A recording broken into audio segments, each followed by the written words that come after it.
Hello friends, welcome to lucky Reddy stories. Please story విన్న తర్వాత like, comment, share and subscribe చేసుకోవటం మాత్రం మర్చిపోవద్దు. రుద్రనేతుడు స్టోరీని మొదటి భాగం నుండి వినాలి అనుకుంటున్నారా? అయితే నా ప్రొఫైల్లో ప్లేలిస్ట్లో ఉంటుంది, వినండి. ఇక స్టోరీలోనికి వెళ్ళిపోదాం. దాక్షాయిని గార్డెన్లోనికి వచ్చి రుద్ర భుజం మీద చేతులు వేసి, ఇప్పటికే యష్మి కనిపించకుండా 6 గంటలు గడిచిపోయిందిరా. అది ఎక్కడ ఉందో ఏంటో. పాపం ఆ చిన్న పిల్లవాడితో ఎలా ఉందో ఏంటో. అసలు ఆ చిన్న పిల్లవాడికి తినటానికి ఏమైనా పెట్టగలుగుతుందో లేదో, ఏ సిచ్యువేషన్లో ఉందో ఏంటో అని అన్నది. రుద్ర ఏమీ చెయ్యలేని పరిస్థితుల్లో ఉన్నట్లుగా కన్నీళ్లతో తన తల్లి వైపు చూశాడు. రేయ్, ఏంట్రా ఈ కన్నీళ్ళు అంటూ రుద్ర పక్కనే కూర్చొని అతని కన్నీళ్లు తుడుస్తూ అడిగింది. తన తల్లిని గట్టిగా హత్తుకొని, నిజంగా నిజంగా నేను ఒక అసమర్థ భర్తనే అమ్మా. ఇంతకుముందు ఆ కరణ్ విషయంలో అలానే జరిగింది. ఇప్పుడు ఇదిగో నా తండ్రి నా పిల్లాన్ని కిడ్నాప్ చేస్తే కూడా నేను ఏమీ చెయ్యలేక ఇదిగో ఇలా కన్నీళ్లు పెట్టుకుంటూ కూర్చుంటున్నాను. నిజంగా నిజంగా నేను ఏమీ చెయ్యలేని అసమర్థుడిని అమ్మా, ఏమీ చేతగాడివాడిని అని అంటూ ఉన్నాడు రుద్ర. రేయ్, నిన్ను నువ్వు ఎందుకురా అంతలా తక్కువ అంచనా వేసుకుంటావు? చూస్తూ ఉండు, ఖచ్చితంగా యష్మి ఎక్కడ ఉందో నువ్వే తెలుసుకుంటావు, నువ్వే తనని కాపాడతావు. ఇలా బాధపడుతూ ఉంటే బ్రెయిన్ కూడా సరిగా పనిచేయదురా. కాస్త ఆలోచించు, నిదానంగా ఆలోచించు అని అన్నది దాక్షాయిని. ఏం ఆలోచించాలమ్మా, ఏం ఆలోచించాలి? నా వల్ల అస్సలు కావటం లేదమ్మా. ఇన్ని రోజులు కూడా అందరి సేఫ్టీ గురించి ఆలోచిస్తూ దాని గురించి చూసుకుంటూ వచ్చాను. కానీ కానీ చివరికి వచ్చేసరికి నా పెళ్ళాన్ని మాత్రమే నేను కాపాడుకోలేకపోతున్నాను. నా పెళ్ళాన్నే నేను కాపాడలేని వాడిని ఇక అందరినీ ఏమి కాపాడగలుగుతాను?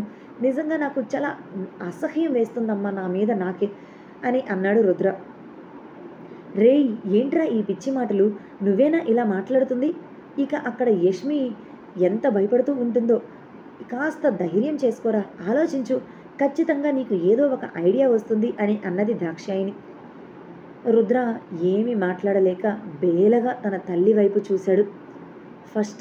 ఫస్ట్ టైం తన కొడుకు ఏమీ చెయ్యలేకపోతున్నాను అని బేలగా నిస్సహాయంగా ఉండటం చూస్తూ ఉన్న దాక్షాయిని తట్టుకోలేకపోతుంది. రేయ్, మరలా ఇంకొక్కసారి చూడు. మా అందరికీ చైన్స్ ఇచ్చినప్పుడు అవి వర్క్ అవుతున్నప్పుడు తనకి ఇచ్చిన చైన్ కూడా వర్క్ అవుతుంది కదా. ఆ జీపీఎస్ ట్రాక్స్ ఇప్పుడు ఎక్కడ ఉందో మరొకసారి చెక్ చేసి చూడు. ఇప్పుడైనా అతను ఎక్కడ ఉందో మనకు తెలుస్తుంది కదా. ఒకసారి కాకపోతే ఒకసారైనా మనకు క్లియర్గా అర్థమైపోతుంది కదా అని అన్నది దాక్షాయిని. తన తల్లి మాటని కాదు అని చెప్పలేక మరొకసారి ఆ జీపీఎస్ ట్రాక్స్ని చూశాడు రుద్ర. ఇప్పుడు కూడా అంతే, నిమిషం కూడా ఒక్క చోట ఆగకుండా తిరుగుతున్నట్లుగానే ఆ జీపీఎస్ ట్రాక్ అనేది చూపిస్తూనే ఉంది. ఒరేయ్, నువ్వు ఒకసారి అబ్జర్వ్ చేయి, ఈ లొకేషన్ ఒక్క నిమిషం కూడా ఆగటం లేదు అంటున్నావు కదా. అసలు చూపిస్తుంది తను కనిపించకుండా వెళ్ళినప్పుడు ఏ ఏరియాలో చూపిస్తుంది అని అడిగింది దాక్షాయిని. యష్మి 2 గంటల అప్పుడు మిస్ అయ్యింది. అలా 2 గంటల నుంచి యష్మి జీపీఎస్ ట్రాక్స్ ఎక్కడెక్కడ చూపిస్తుంది అనేది చూశాడు రుద్ర. తన ఇంటి నుంచి యూసఫ్గఢ, మధురా నగర్, అమీర్పేట చూయించింది. ఆ తర్వాత Panjagutta, Erramanzil, Khairatabad, Lakdi Kapul, assembly, Nampally, Gandhi Bhavan, Osmania medical college, MGBS bus station, Malakpet, new market అని రుద్ర వరుసగా యష్మి లొకేషన్స్ ఎక్కడెక్కడ చూపిస్తుంది అనేది చెప్తూ ఉన్నాడు. కరెక్ట్గా అప్పుడే గార్డెన్లోనికి వచ్చిన నేత్ర రుద్ర చెప్తున్న పేర్లన్నీ విని, ఏంట్రా యష్మి కనిపించడం లేదు అంటే దాని గురించి ఆలోచించకుండా మెట్రోలో వర్క్ చేసేవాడిలాగా ఆ స్టేషన్ పేర్లన్నీ చెప్తున్నావేంట్రా?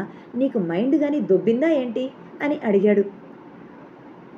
అనుమానంగా రుద్ర నేత్ర వైపు చూస్తూ, ఇప్పుడు నువ్వు ఏమన్నావురా అని అడిగాడు.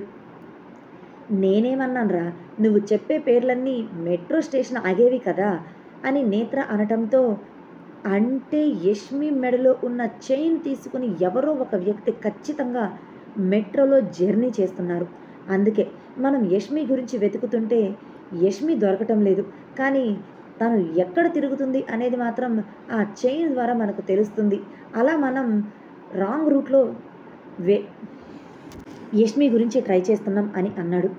ఏంటి ఇలా కూడా చేస్తారా అన్నట్లుగా సాత్విక వాళ్ళ వైపు చూసింది. నేత్ర నువ్వు ఆ పనిలో ఉండు. నీకు నేను ఆ లింక్ షేర్ చేస్తాను. ఆ జీపీఎస్ ట్రాక్ ఎక్కడెక్కడ తిరుగుతుంది అనేది ఇప్పుడు నీకు అర్థమయ్యింది కదా! యష్మి దగ్గర ఉన్న చైన్ తీసుకొని ఎవడైతే తిప్పుతున్నాడో వాడు ఖచ్చితంగా రేపు ఉదయానికి నా కళ్ళ ముందు ఉండాలి అని సీరియస్‌గా చెప్పాడు రుద్ర. సరే రుద్ర, నేను ఆ పనిలోనే ఉంటాను అని నేత్ర అక్కడి నుంచి వెళుతూ, సాత్విక కేర్‌ఫుల్ అని వెనక్కి తిరిగి ఆమె వైపు చూసి ఒక్క మాట చెప్పి వెళ్ళాడు. సరే బావ, నాకేమీ కాదు అని నేత్ర చేతిని పట్టుకొని ప్రెస్ చేసి వదిలిపెట్టింది సాత్విక. ఏంట్రా ఈ జీపీఎస్ ట్రాక్స్ అని పెడితే దానివల్ల కూడా మనకి ఎటువంటి యూజ్ లేకుండా పోయింది. అసలు ఏం జరుగుతుంది? మనం ఏం చేస్తున్నాము అనేది ముందే ఆ రాజేంద్ర కనిపెట్టినట్లుగా ఉన్నాడే అని దాక్షాయిని అంటున్నప్పుడే రుద్రకి ఏదో గుర్తుకు వచ్చిన వాడిలాగా స్పీడ్‌గా తన రూమ్‌లోనికి పరిగెత్తుకుంటూ వెళ్ళిపోయాడు. ఏంట్రా ఏమైంది? ఇలా పరిగెత్తుతున్నావు? అని దాక్షాయిని, సాత్విక ఇద్దరూ కూడా రుద్ర వెనకే పరిగెట్టారు. ఏంటో ఏమైందో అని భయంగా. తన రూమ్‌లో ఉన్న సిస్టమ్‌ని ఓపెన్ చేసి జీపీఎస్ ట్రాక్స్ చూశాడు. వాళ్ళ వెనకే వచ్చిన దాక్షాయిని, "ఏం చూస్తున్నావురా?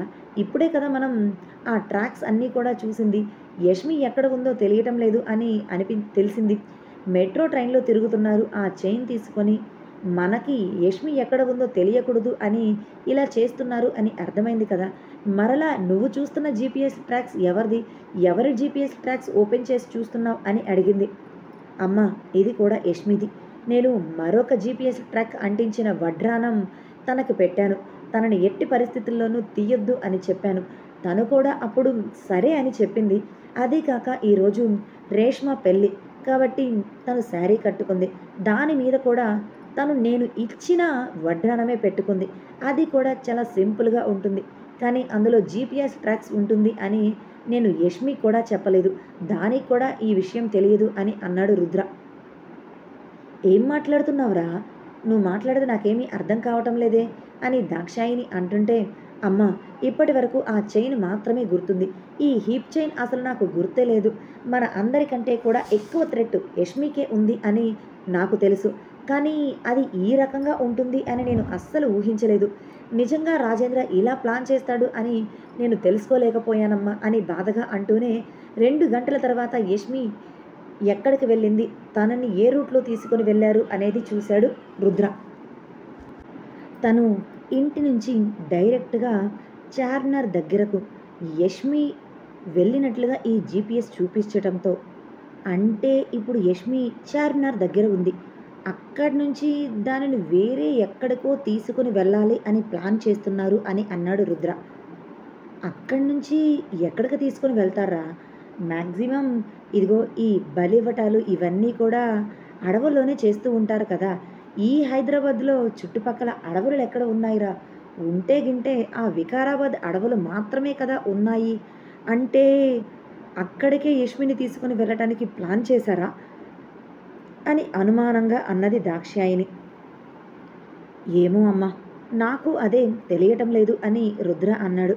పక్కన ఉన్న సాత్విక గుండెల మీద చేతిని పెట్టుకొని, అంటే ఇప్పుడు ఈ కాలంలో కూడా ఇలాంటివి నమ్ముతూనే ఉంటారా?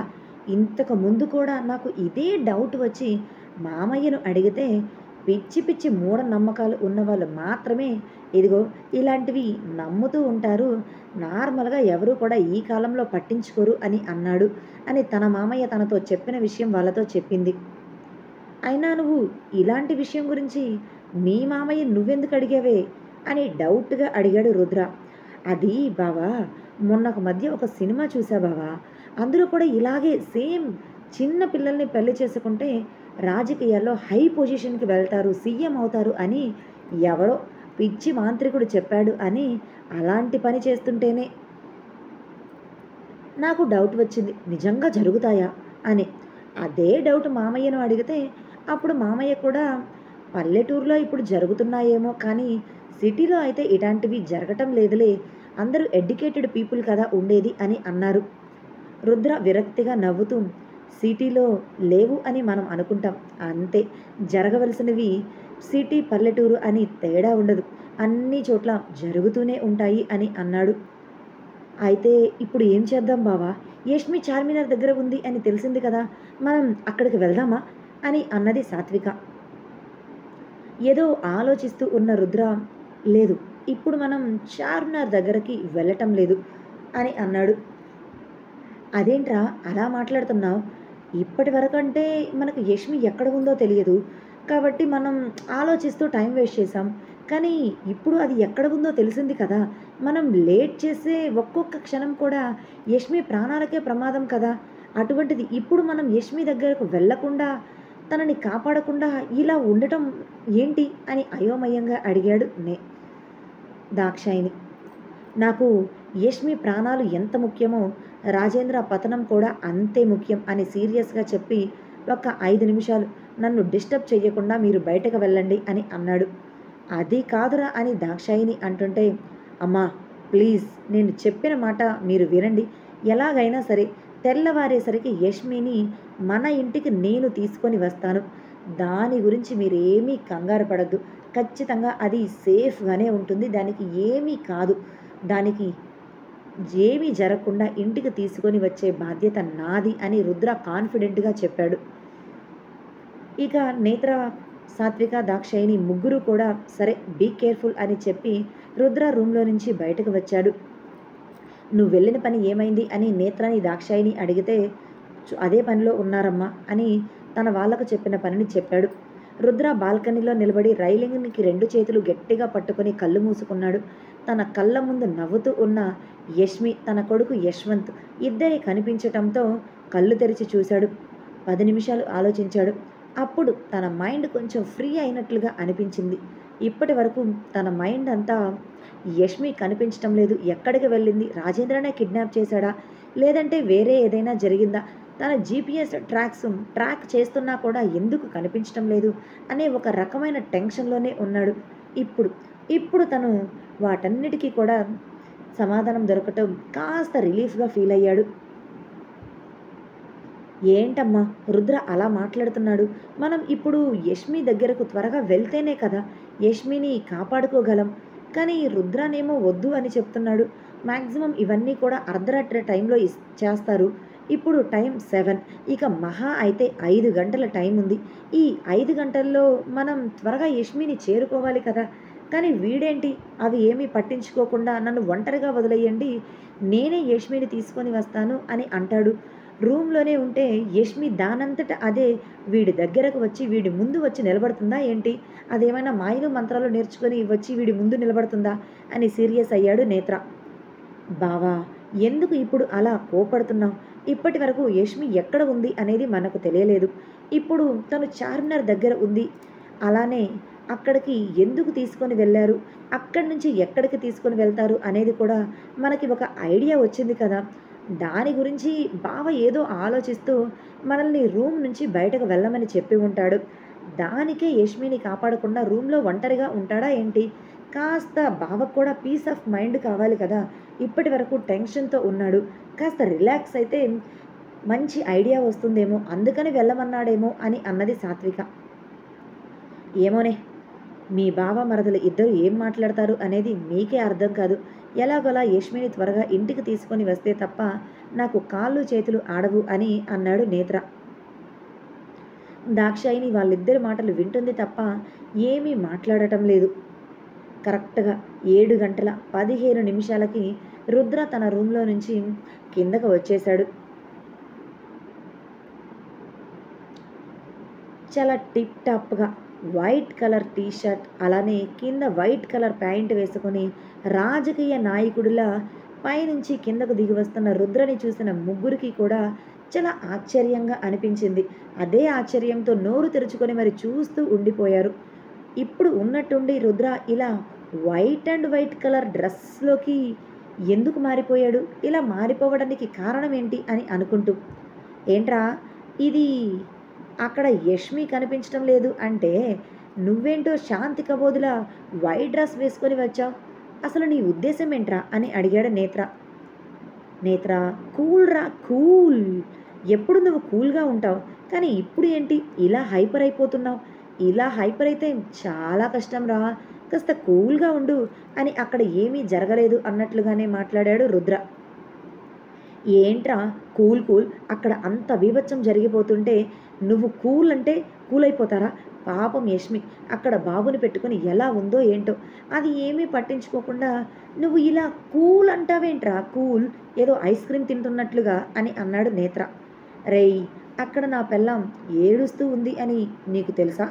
నువ్వు చూసావా అని కళ్ళు చిన్నవి చేసి నేత్రాన్ని అడుగుతూ అక్కడ ఉన్న సింగిల్ సీటర్ సోఫాలో కూర్చొని కాలు మీద కాలు వేసుకున్నాడు రుద్ర. ఏదో ప్లాన్లోనే ఉన్నాడు రుద్ర. తన మనసులో ఉన్న ప్లాన్ ఏంటి అనేది వాళ్ళకు చెప్పటం లేదు అంతే. రేయ్, నువ్వేం మాట్లాడుతున్నావో, ఇప్పుడు నీ బిహేవియర్ ఏంటో నాకైతే ఏమీ అర్థం కావటం లేదురా అని తల పట్టుకొని రుద్రకు ఎదురుగా ఉన్న సోఫాలో కూర్చున్నాడు నేత్ర. ఇన్ని రోజులు మనం రాహుల్ని రాజేంద్రని ఇద్దరిని అబ్జర్వ్ చేస్తున్నాం. అలానే వాళ్ళ ఫోన్స్ కూడా ట్రాకింగ్ చేసాం. కానీ ఎక్కడా కూడా వాళ్ళిద్దరు మాట్లాడుకుంటున్నట్లు, అలానే వాళ్ళిద్దరూ కలుసుకొని ఒక విషయం గురించి చర్చించుకుంటున్నట్లు కూడా మనకు ఏ చిన్న ఇన్ఫర్మేషన్ కూడా తెలియలేదు. 1-2 సార్లు ఇద్దరు కలుసుకున్నారు. అలా కలుసుకున్నప్పుడు కూడా రాహుల్ చాలా ప్రాబ్లమ్స్లో ఉన్నాడు కాబట్టి ఆ ప్రాబ్లమ్స్ నుంచి తనను సేవ్ చేయటానికి రాజేంద్రను కలిశాడు అనే ఇన్ఫర్మేషన్ మాత్రమే మనకు వచ్చింది. అవునా కాదా అని అడిగాడు రుద్ర. అవును, ఇప్పుడు కాదు అని ఎవరు చెప్పారు అని సింపుల్గా చెప్పాడు నేత్ర.